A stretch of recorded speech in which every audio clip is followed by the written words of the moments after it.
And it's time for your Gianna Volpe report, brought to you in part by Village Overhead Door in Southhold, by the Duncan Inn in Jamesport, by Tweed's Restaurant and Buffalo Bar in Riverhead, by the Crazy Fork in Mattatuck, and by Feisty Acres in Aquabog. Now, Gianna Volpe is here. I got to tell you, friends, Gianna is totally dressed down today. I mean, the woman is wearing these ripped jeans. Oh, come on.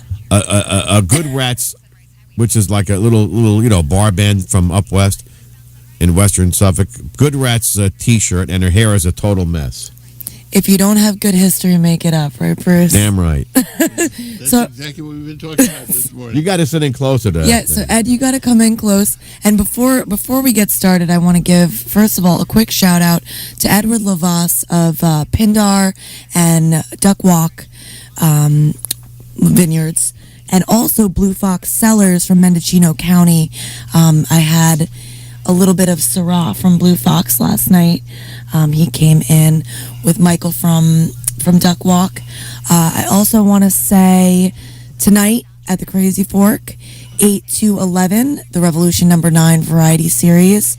We've got a great full free lineup of comedians and musicians at the Crazy Fork in Mattatuck on Main Road.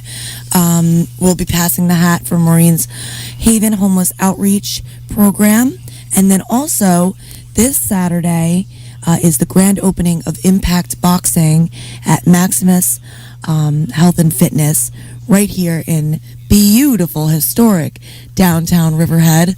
Saturday. You gotta tell him who's sitting in the studio next to you. Saturday will also be the 70th birthday of Mr. Ed Tuccio, owner of Tweed's Restaurant and Buffalo Bar here on Main Street in downtown Riverhead. The Bison Farm up on Roanoke. On Roanoke. Absolutely. And Tuccio Real Estate. On Griffin Avenue. Yeah, we actually tried, one of my businesses is fireworks business, and we tried to get Bay Fireworks, but we couldn't fit them in today, to talk about upcoming shows. That's great. And I know Kiko, your nephew, is now in the restaurant. Is he going to be getting involved with the fireworks in some way? Yes, he's going to be, hopefully, put on one of those rockets and sent... I was waiting for that. I was waiting for that. I know that he's still in the fields and taking care of some stuff up there. You know what happened to me last night? What's that? I lent my Corvette to my cousin Kiko, and he left some things in the trunk, which took me about 2 months to have aired out and cleaned. Driving home last night, I hit a skunk.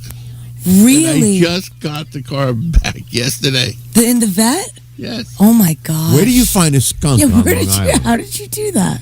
Yes. Where do it had to run out in front of me. They're so cute. I love skunks.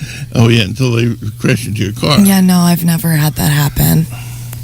So where is there a skunk? Wait a minute. Let's go back to where did you find a skunk on Long Island? A farm full of skunks on Roanoke Avenue. Oh.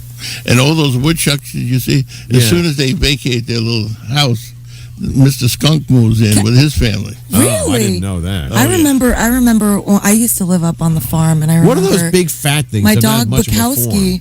My dog Bukowski ripped one of those guys right out of the hole. Oh yeah. We're walking by, and he just all of a sudden I look back, and he's got a woodchuck in his mouth. Yeah, the dogs do a job on him. Yeah.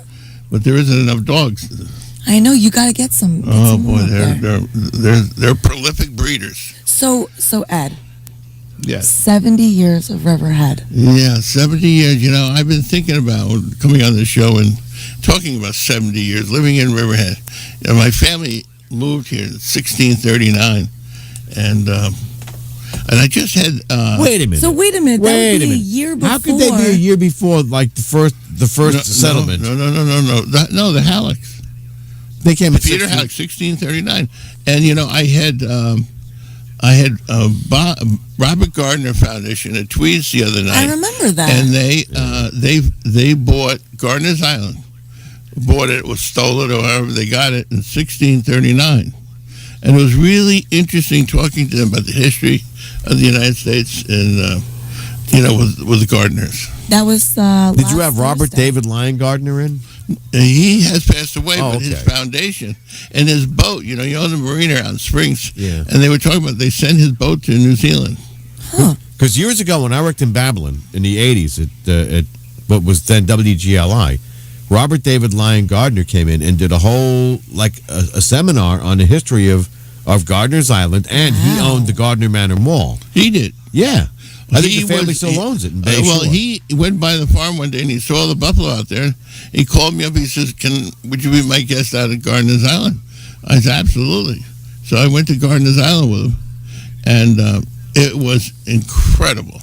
It's too bad they don't do some sort of walking tour or even a TV show.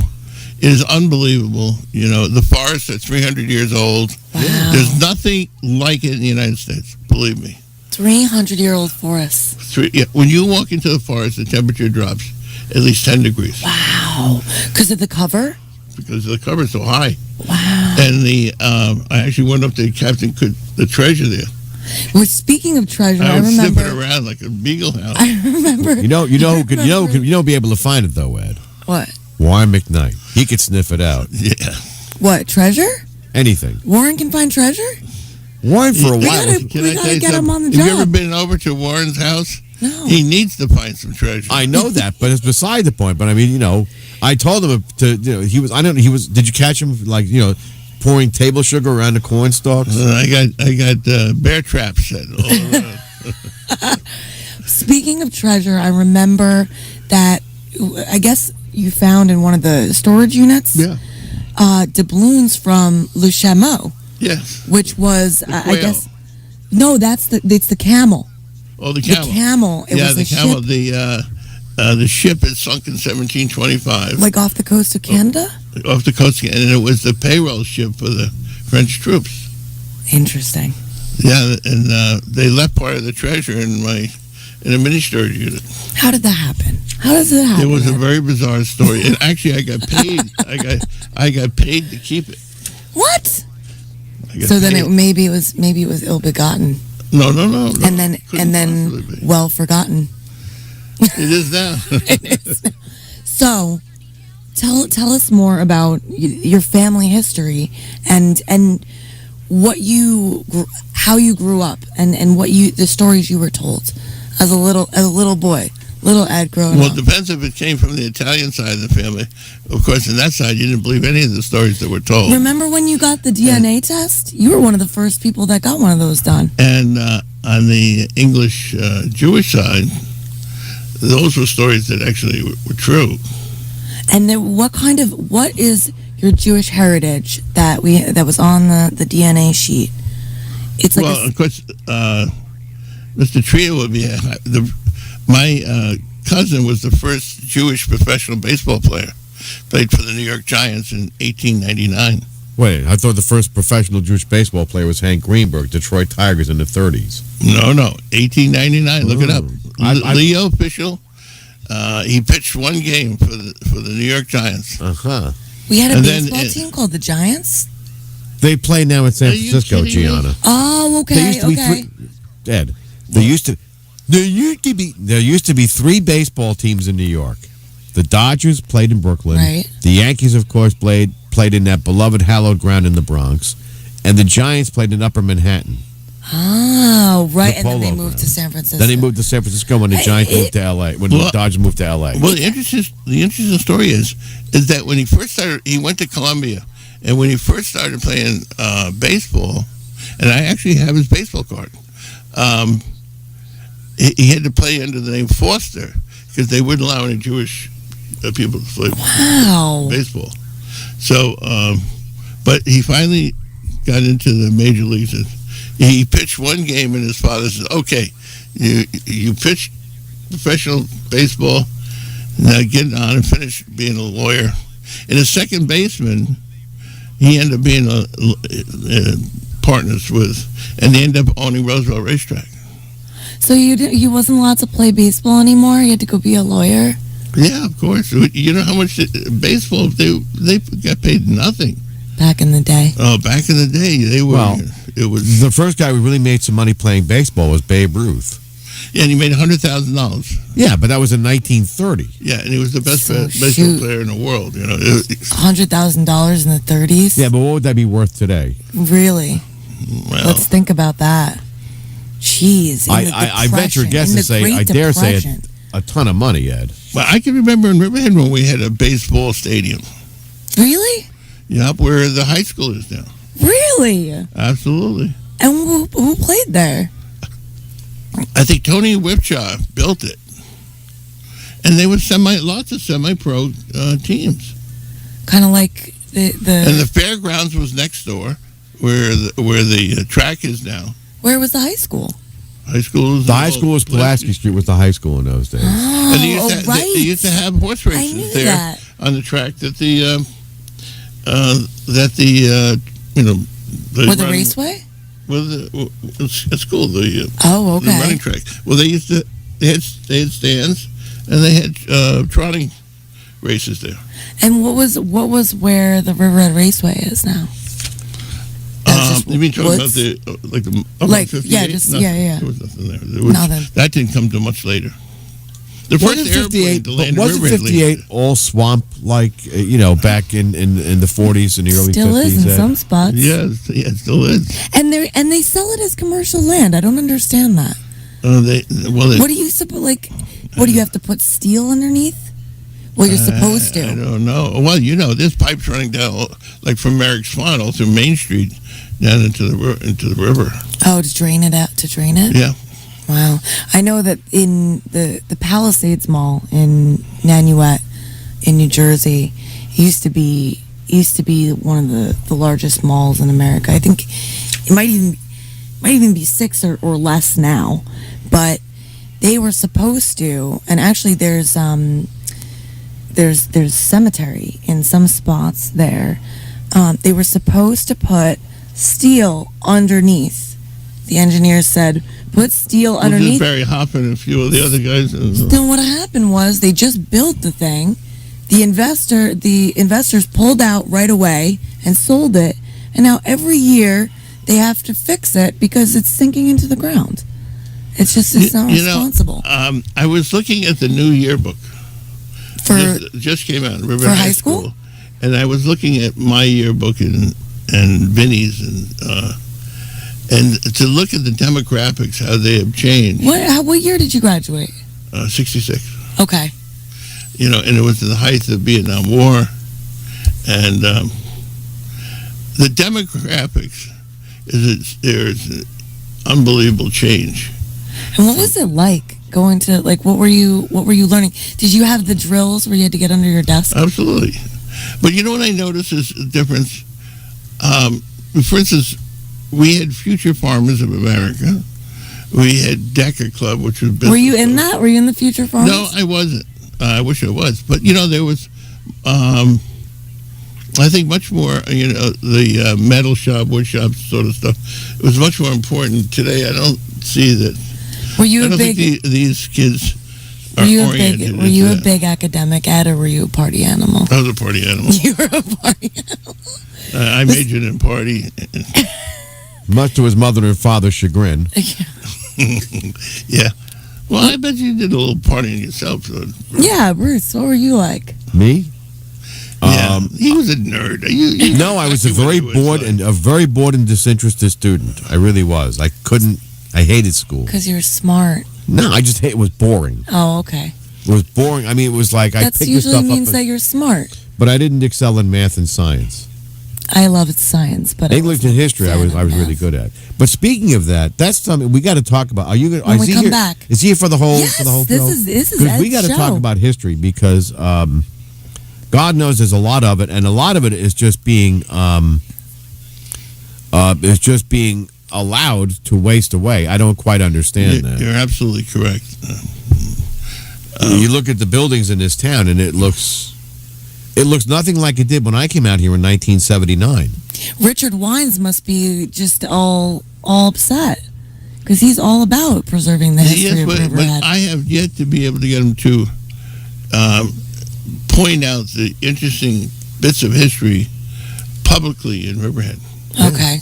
Like the War of 1812, the cannonball. So we got to do some research, I guess. Oh, he's done all the that guy, he knows. I mean, if everything. So he's just not spilling his guts. Is that what you're telling us? And I don't know what they're hiding from. But it's all good. What Riverhead really has to sell is it has history, for God's sake, and that's the commodity that we want to hide. I don't get it. Anyway, we're going to hit the break. We'll come back with Gianna Volpe at Tuccio on the Gianna Volpe Report. Tweed's Restaurant. Amazingly enough, it comes up now. Tweed's Restaurant, 17 East Main Street, Riverhead, makes any night a special occasion. Now, whether it's their date night on Wednesday nights, Mike Ryan has just the right music, and bartender Susie has just the right cocktail to make your evening romantic. Arthur Pitts plays from the Great American Songbook and more recent vintage music on Friday nights, and Mike Ryan sings his little heart out Saturday nights. Of course, since it's Tweed's Restaurant and Buffalo Bar, you'll enjoy the finest the farm fields have to offer. And if you've never had buffalo, give it a try. Tastes good, it's good for you. You're going to love it. In fact, you're going to love everything on the menu at Tweed's Restaurant and Buffalo Bar, downstairs from the John J. Sullivan Hotel, 17 East Main Street in Riverhead. Psst. Hey, you. Yeah, you with the face. What's the matter? You ain't never seen a talking bird before? I'm just that good looking, right? That's because I come from good stock, raised right here on the east end of Long Island. What do you think? I'm joking? Feisty Acres is the only farm in the country dedicated to growing certified organic pasture-raised game birds. And we ain't just talking guinea fowl. They got quail, turkeys, fall pheasant, black silky chickens. They even sell pickled quail eggs, for crying out loud. They're unbelievable, these guys. But don't take my word for it. Check Feisty Acres Farm out yourself at 211 Manor Lane in Jamesport every Saturday between 12 and 5 p.m. Catch them at the Union Square Farmers Market on Wednesdays in Manhattan. Find them on Facebook, Instagram, and don't forget to sign up for their newsletter at FeistyAcres.com for the latest on their Bob White Quail Release Program. Feisty Acres Farms. It's for the birds, the best ones. Duncan had an idea to create a comfortable place on the East End for families to stay that's cool and contemporary. And you'll find it at the Duncan Inn, 1399 Main Road in Jamesport. Duncan decided that besides cool and contemporary, he'd also add some artwork from his native Scotland. And Duncan isn't leaving anything to chance. Even the sheets are 250 thread count sheets that will help you relax and wake up refreshed and ready for the day's activities. All 20 of his rooms have a workspace, electric outlets, fridges to keep your beverages cold, and a microwave to warm snacks up. But Duncan didn't stop there. For you tea drinkers, Duncan has electric tea kettles in your room so you can enjoy that nice hot cup of tea in the morning. Duncan has Hampton's coffee in the lobby each morning. Snacks, juice, bottled water, and soda. And there's free Wi-Fi. You don't have to go far to enjoy some relaxing time away. Just go over to the Duncan Inn, 1399 Main Road in Jamesport. Duncan's waiting for you. Back on the Gianna Volpe Report, brought to you in part by Tweed's Restaurant and Buffalo Bar in Riverhead, by Village Overhead Door in Southold, by the Duncan Inn in Jamesport, by the Crazy Fork in Mattatuck, and by Feisty Acres in Jamesport. Well, we were just talking history off the air. Yes, we were. There's a ton of it that in this town, on this street, on this very street, which, and I got to ask you about that, Ed. 1976, the town buys the Benjamin House and the Corwin House, and they become the East End Arts. But there were other houses on Main Street. There were a lot of houses on this street at one point. Well, my mother, my grandmother, we lived next to the theater, the Suffolk Theater. And it was a big Victorian house, big house. And that was kind of standard for the whole street. There were just these big, beautiful, much like Southampton. It had sycamore trees, these wide, wonderful walking areas, and very friendly businesses. It was a wonderful place to grow up. And in the park, you know, in those days, there was still a lot of there were still a lot of trees and things from the old Griffin Park, and we used to pick like chestnuts in the fall and we throw them at each other. Wow. It was full of chestnut trees. Well, chestnut trees are sort of endangered. The American you don't chestnut. see a chestnut tree anymore. It was full of fish, and we used to go fishing there all the time. But, I mean, and you know, I had the people over the other day from bought the canoe business on Peconic Avenue. Mm-hmm. Okay. I said, for God's sakes, why don't you have a fishing contest? He says, you know, we never thought of that.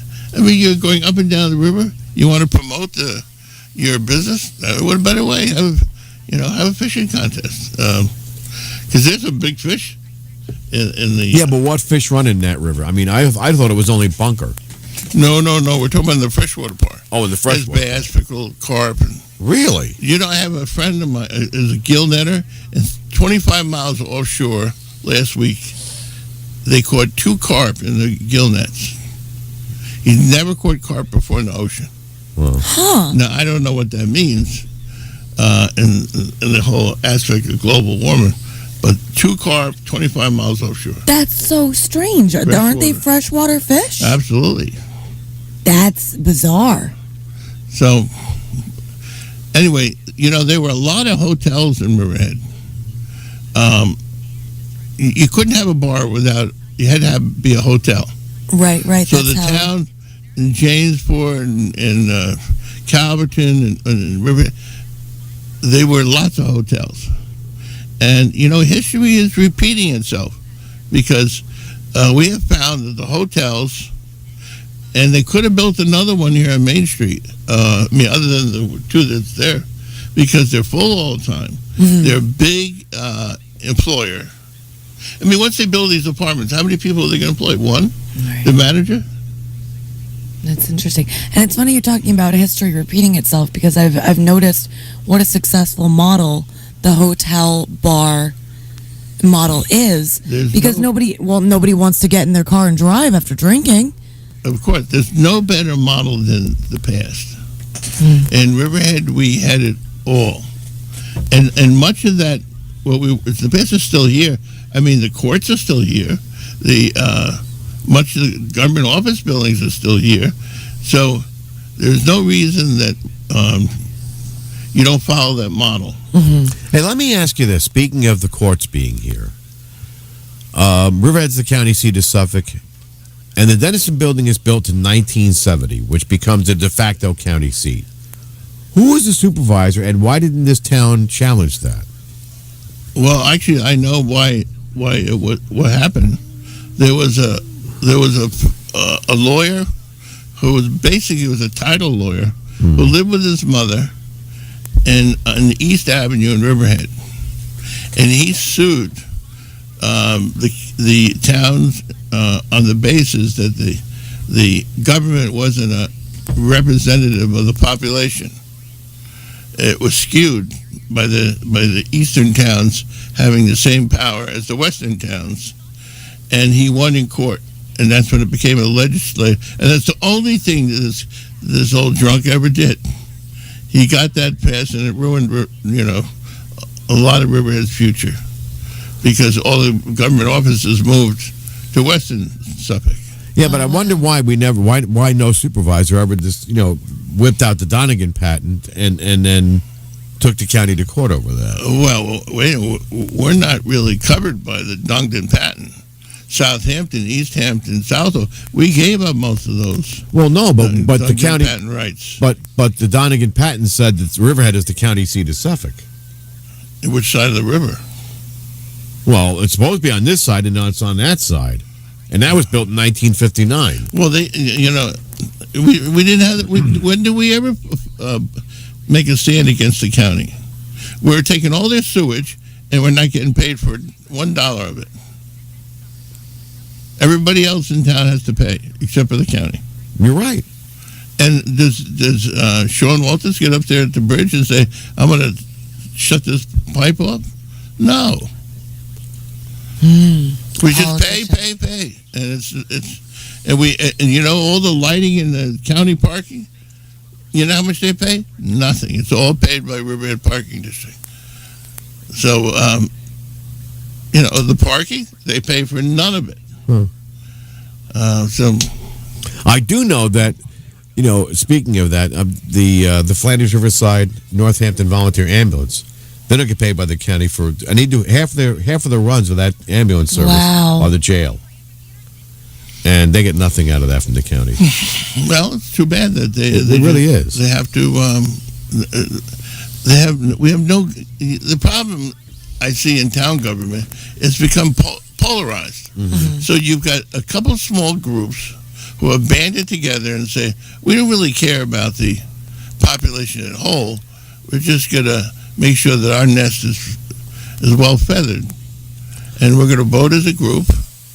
And sounds like politics to me. yes, and that's unfortunately it's what happened. I had heard, and you tell me if this is true, but one of the things that they brokered a deal in the 70s, that the county treasurer's office, those candidates would always be from the East End. And that was like their kiss on the cheek to Riverhead. And that's like That was the deal. like a sweetheart deal or an actual. Sort of like we won't run anybody from the West End for these things, so somebody Just from the East End quietly? can run. Right or wrong, Ed? Well, the Suffolk County National at that time was the main recipient of the deposits from the county, and they made sure that a friend of theirs was county treasurer, and they'll do whatever they had to do to make that happen. Because we don't even have a local bank anymore. So times have changed. When I was a kid, there were loads of local banks. Let's see. There was Riverhead Savings. There was Suffolk County National. Suffolk County Trust Company. Suffolk County Trust. Security National. There was Security National, Guardian Federal. Long Island Trust. It went on and on and on. Wow. There was a Mattatuck Bank, which became Norfolk Bank. There was a Greenport Bank. But now the banks In West Hampton Beach, there was the Seashore Bank, which was where Chase is now. I had stock in it. It became Long Island Trust. Really? Yep. And now it's a Chase Bank branch office. Yep. The Chase took over everything. Yeah, it's like engulf and devour. Yes. Yeah. Well, that's what happens. But we really, if anything comes out of talking on here about history and my 70 years in Riverhead, I think that we really need to learn and teach the population of all the neat things over the years that how innovative Riverhead was. Mm-hmm. We built jet planes here, but we also had, Curtis Wright landed here in 1909. What's going on with that? What's going on with Luminati? Oh boy, I'll tell you, that is the strangest. Where do you want to begin? You talk about when you need the head of the FBI, we need him here in Riverhead. It's the most. When they came to me and said, and some guys came into Tweeds. And they said, we're going to build a pilotless airplane the size of a 747, a drone. 747 size drones. Yes. They said that to you. Yes. And what did you before say? They started drinking. What? What did you say to them? I said, "Are you kidding me?" The size of a 747 weighs like 800,000 or 900,000 pounds. Are you kidding? And you think for 1 minute the town of Southampton, East Hampton, is going to let this pilotless 747, which these guys don't know how to fly a glider plane, over their towns? Mm-hmm. Oh, yeah, I can see it. They wouldn't let them have a concert out there. Yeah. That is the most ridiculous thing I've ever heard. Yeah, but think about this one for a moment. And this company, who doesn't have a pot to poop in, is going to come up with $40 million and buy all this. Now, here's the thing. I hear that only 600 acres out of the whole piece has any value. But I am just waiting. I'm a certified general appraiser. I am waiting for that appraiser to do that appraisal on that, what is it, 900 acres? 1,700. That is, who they say is worthless. Oh, no, 900 acres, they say, is worth. Is worthless. And when he puts his name to that document, Bernie Madoff will have somebody to talk to in the cell next to him. Why? So why are they saying it's worthless? Because they want to undervalue it so that they can. It is the most bizarre. I tell you, if they sell this to Riverhead voters, you say the greatest lie ever told. You could. I don't know how you can make that up. Honestly, I would like. I would say that each board member should have to sign these documents that they attest to the truth of this, and that if not a they're bad not idea. truthful, they are guilty of perjury. It's not the craziest thing I've heard you say, Ed. That's Yeah, but you and I both know why the town accountability? is. But why are we headstrong on getting this deal done? They're desperate. Desperate men do desperate things. Yeah. Okay, and what happens in November again? I forgot. Well, they knew, for instance, when it came to the solar energy thing. That would have been They knew that there wasn't enough surplus in the electrical grid on that portion of Riverhead to accept any more energy. No. And couldn't they get credits? Couldn't they get credits and then sell it to other companies? They could have done the solar power on the eastern end of the town because there is surplus energy available. I mean, they wanted it there, but there was none available in the western part. And yet they let them do it. They just wouldn't listen to it. That's craziness. They were so greedy to get that at Calverton. But yet they're greedy, but yet still EPCAL remains unsold. And they have the same broker as they did from the beginning. Interesting. Now you're talking about making mistakes over and over again. If you had the same broker for how many years now? A lot of years, almost 20, but 20 years, and so far he's produced what? I'm not hearing. that was the number. I just said it. You didn't hear me, did you? No. But At some point, when you say, it's time for a new, a new captain of the ship. Listen. Well, Ed, we've got to wrap up for today, but I loved having you up here. Are you going to come back and talk with us again? Yes, well, why not? Oh, Ed, it's Ed's birthday this Saturday. Stop by 17 East Main Street. Say happy birthday to the chief. He'll be at Tweed's. Happy birthday, Ed. Well, thank you. And I haven't made it there yet. So. Yeah, you're gonna make it. You'll be fine. You're gonna make it. Going up and down these stairs. Maybe not. Maybe we'll have you call in. I'm happy to be able to get up the stairs. And if you guys are around tonight, 8 to 11 at the Crazy Fork in Mattatuck, the Revolution number 9 Variety Series, free show. 8 to 9, we'll have comedians. I'll be one of them. 9 to 11, we'll have music. We'll be passing the hat for Maureen's Haven here on 1390 WRIV, your hometown station. An overhead door serves a purpose, and it should be as beautiful as the rest of your home or building. For more than 30 years, Village Overhead Doors has been creating and installing beautiful garage doors for contractors and homeowners on the North and South Forks. They also install automatic garage door openers that open with the click of a remote, so there's no getting out of the car in bad weather. For a wide range of styles, from lifetime steel doors to custom-made wood doors, and for all your garage door needs, please call 765-4963 today and find out how your garage door can be a beautiful focal point of your home or building's exterior. Village Overhead Doors of Southhold, 765-4963. Make the call and let them add beauty and value to your home or business.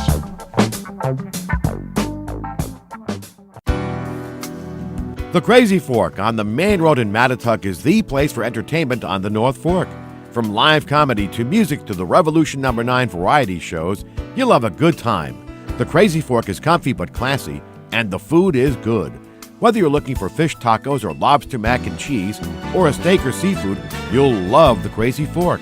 The Crazy Fork also serves homemade pizza and a sandwich for every taste. So don't stay home tonight. Come on out. Have some fun at the place for entertainment on the North Fork. The Crazy Fork. The Crazy Fork on the main road in Mattatuck. Call 631-298-1100 for the Crazy Fork in Mattatuck.